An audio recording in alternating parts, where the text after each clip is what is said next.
some very interesting things to say about. I don't know. I don't have any advance warning about what he's going to be talking about. But I'm thinking 2012 is going to come up. Am I wrong? No? You're going to be very wrong. Oh, I'm intrigued, as always. I'm super excited to welcome Maddie Stone, the Bay Area Brit, tonight. He has been a big part of Artbeat from the beginning.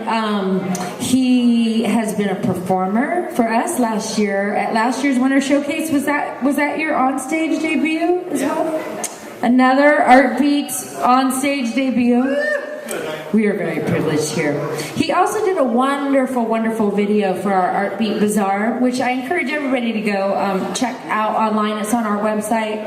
And it's a wonderful montage of the Artbeat Bazaar. And when I first saw it, when he did it, it made me tear up. Because it just put together all the things that we've been doing when you're in it. From day to day, you kind of lose sight of it, and it was so wonderful to step back and see it. And that's one of those things that I'd always loved to do and never have the time to do, and he did it so well. And that's just one of his many contributions. So, ladies and gentlemen, the Bay Area Brits! Yeah!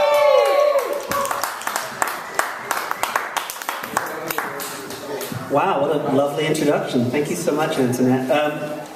Not like when we're on tour. Do I have to put the beer down? This is the thing. No! But then I'm going to be like drinking and not really reading. Yes, there you go. Just stand there and drink and watch the Ah! I was actually just playing for time until Karen Finley got in.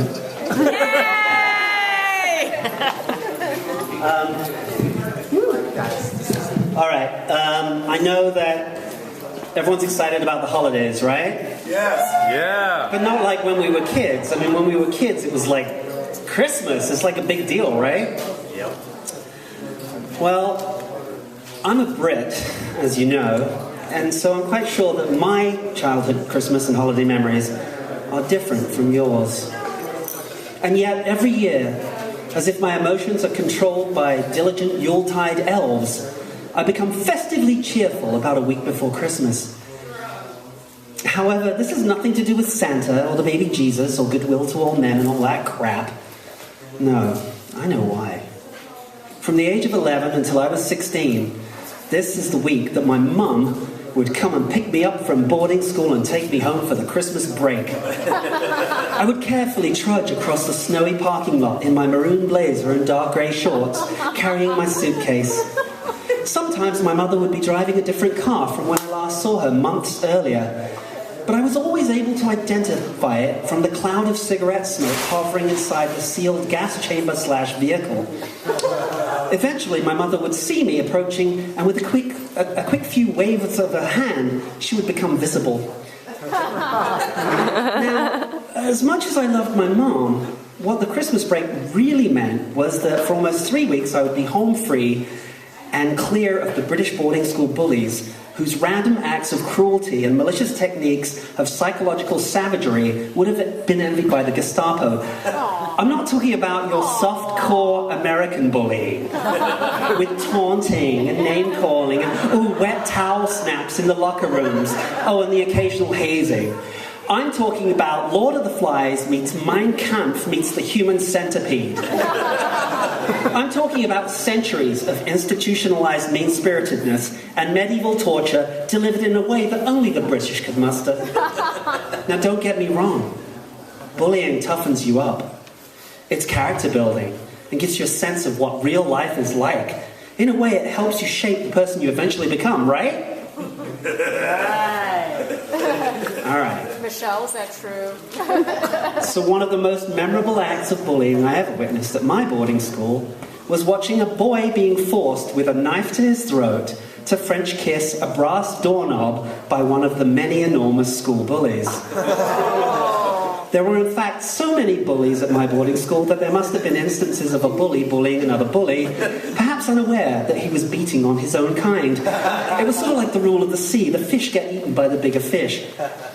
The school was 200 years old, as was the door that linked the boys' locker room to the gymnasium. You know, it always struck struck me as funny that there was a sign stating that the locker room was intended only for boys because it was an all-boys school. Perhaps when they put the sign up, they anticipated that eventually, in the distant future, when silver mylar running shorts and jetpacks were standard gym costume, girls would be permitted to attend the school. Until then, the sign would be hopelessly redundant.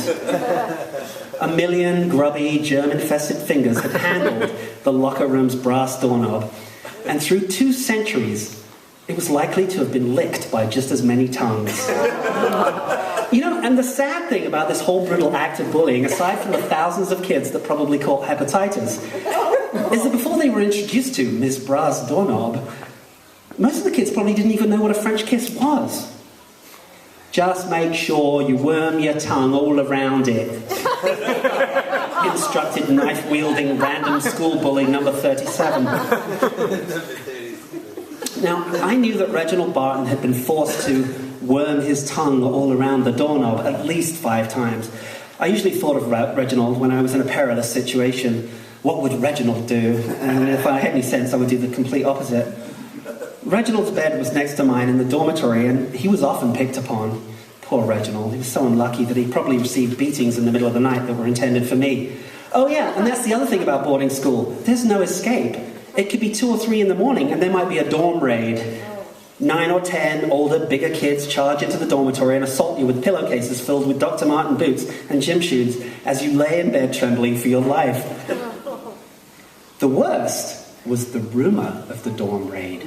1, 2, 3, 4, 5 o'clock come and go, and nothing happens. Well, except for the sleepless night. I was sent to a school in Glasgow, Scotland for a few months, and I thought, well, it might be different. And it was. Because it wasn't just the older, bigger kids that wanted to beat me up, it was everyone. And I think even some of the teachers. It didn't help that I was the only English kid in the whole school. So I quickly developed a Scottish accent as a self-defense mechanism. But to no avail. One morning, I was alone in one of the school's bathrooms, entertaining myself by aiming my stream of pee at a white urinal cake that sat in the boy trough. I was attempting to break up its shape, much like a fireman concentrating the direction of his hose at the base of the fire in hopes of extinguishing it. My back was to the bathroom door, and I heard it slowly creak open behind me. I immediately stopped the whooshing power hose sound effects that I'd been making. So you're the Sassenach, then, said a Scottish lad who failed to identify himself. His voice was deep and menacing. I didn't turn around as I didn't want him to see the expression of sheer panic on my face. Yes, I am the Sassenach. My voice all could have jumped as if I'd been challenged to smash a glass using my vocal cords. Well, I don't like Sassenachs, so stay out of my way.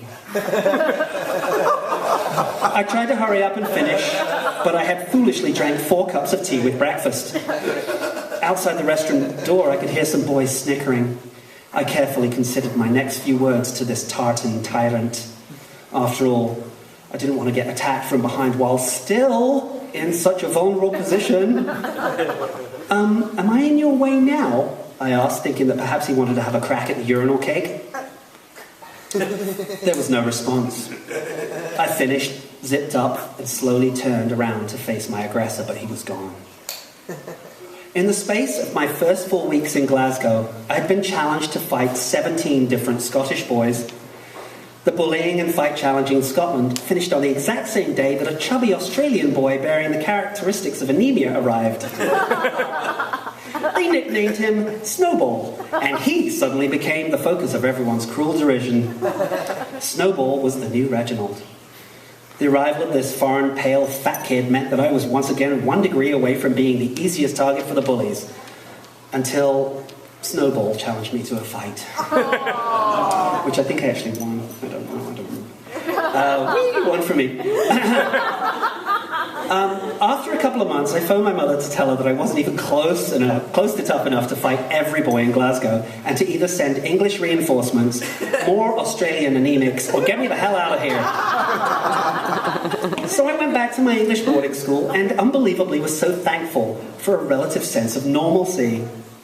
Reginald was gone, though. I have no idea what happened to him or where he went. For his sake, I hope it wasn't Scotland. I often wonder what happened to him. A hypothetical scenario. As an adult, Reginald and his lifelong best friend Angie went to the cinema to see Roman Holiday, a classic first-date film. A third of the way into the movie, completely out of the blue, Angie reached over to Reginald and gently tickled his fingers. He reciprocated, and they held hands for the last hour of the film. Afterwards, they walked down the street hand in hand until they reached the outside of Angie's house. She asked Reginald if he'd like to come in for a cup of tea. Reginald, although not in the mood for tea, accepted the invitation. He was nervous. She put the kettle on and then sat down next to him on the sofa. After a minute of meaningless small talk, she turned to him and slowly moved in for a kiss.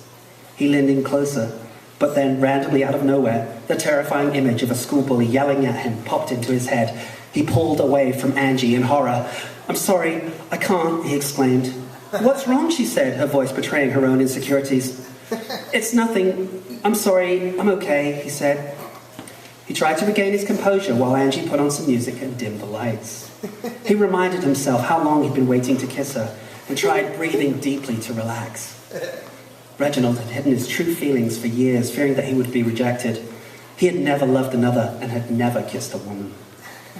Angie returned to the couch, and Reginald, in a moment of confident passion, grabbed Angie's shoulders and pulled her firmly towards him to kiss her.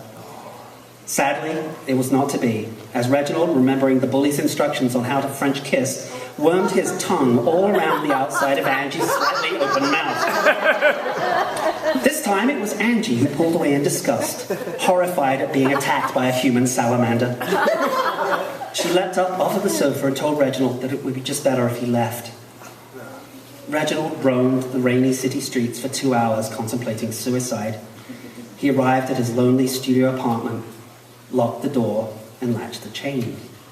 Drenched in tears, rain, and rejection, he walked to the kitchen, grabbed a steak knife from the silverware drawer, and shuffled towards the bathroom. He closed the bathroom door, dropped to his knees, and began sobbing. He held the steak knife to his throat. This is hilarious. He held the steak knife to his throat, and then slowly and tenderly French kissed the bathroom doorknob. Or maybe he grew up to be a perfectly normal and healthy man. I really have no idea. We are all Reginald Barton. All right, guys, thank you so much. Thank you, Arthur. Thank you, Antoinette. Thank you, Mayor Smalley. I believe Mississippi Mike is up next, right? Yeah! All right, guys, stick around. Thank you very much. All right, Bay Area Brit. I remember when he was telling us those stories in the back of the car on tour before he brought him to the stage and everybody else. I'm so impressed. Seriously, everyone loves you, and I'm at the top of the list after Michelle. Okay, that was awesome. We've got more awesome coming up next. If you have paid that much attention to what's going on with our beat, our shows, you know.